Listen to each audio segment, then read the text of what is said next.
voluntary card aikoina makoida issue tawki haiba issue duda irang dugi marakta sansil laga pochai lautok lausin thangdok kani jai. Assalamualaikum nasi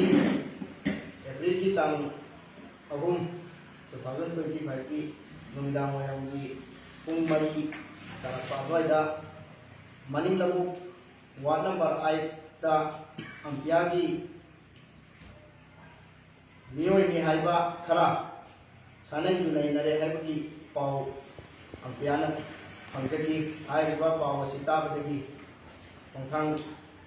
puna ampiana sangsin jaraga mafam maduda miyoi sing adu kana kana no haiba khangdok nabagi damak changbo matamda hai mafam aduda maningabuki wana bar ai kisida nupi ama nupa ani hai nupa adudi nupa ani tuna MD Kadar Khan apopagi MD Samsudin haiba letan kopi saikondagi aduga amana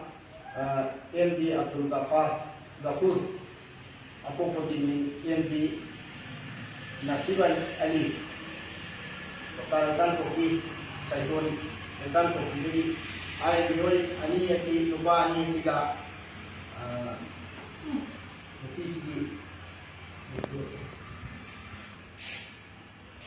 hai nupi asi ga makoi ahum asi sanai junai nadana nata bomong dele gamdagi ampiana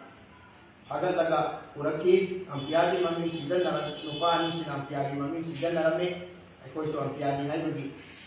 aduna ampiani office to pukla matunda hanki go matam jadi makoi ani si ampiani dari mahira matada mari legaramde makoi na ampiani maming panjanba asigi matang se matang khara gi mamangda maitai amadi kuki gi leikan kopi saikon da thokiba irang aduda haiba leikan kopi hai mafam sida leiba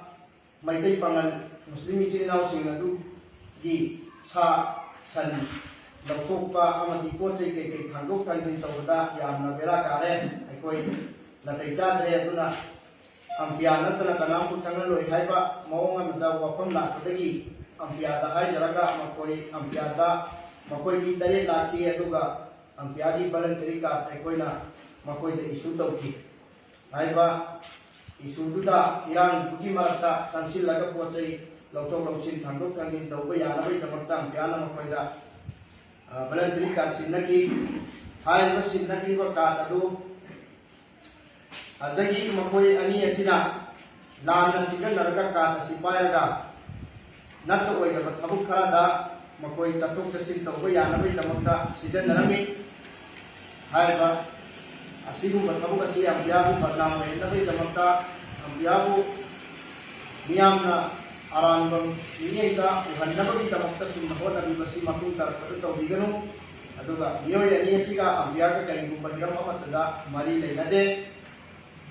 ngasai ko kibat tawdo kasida nupi aduga nupa ani siga ampiagi office to pukla matunda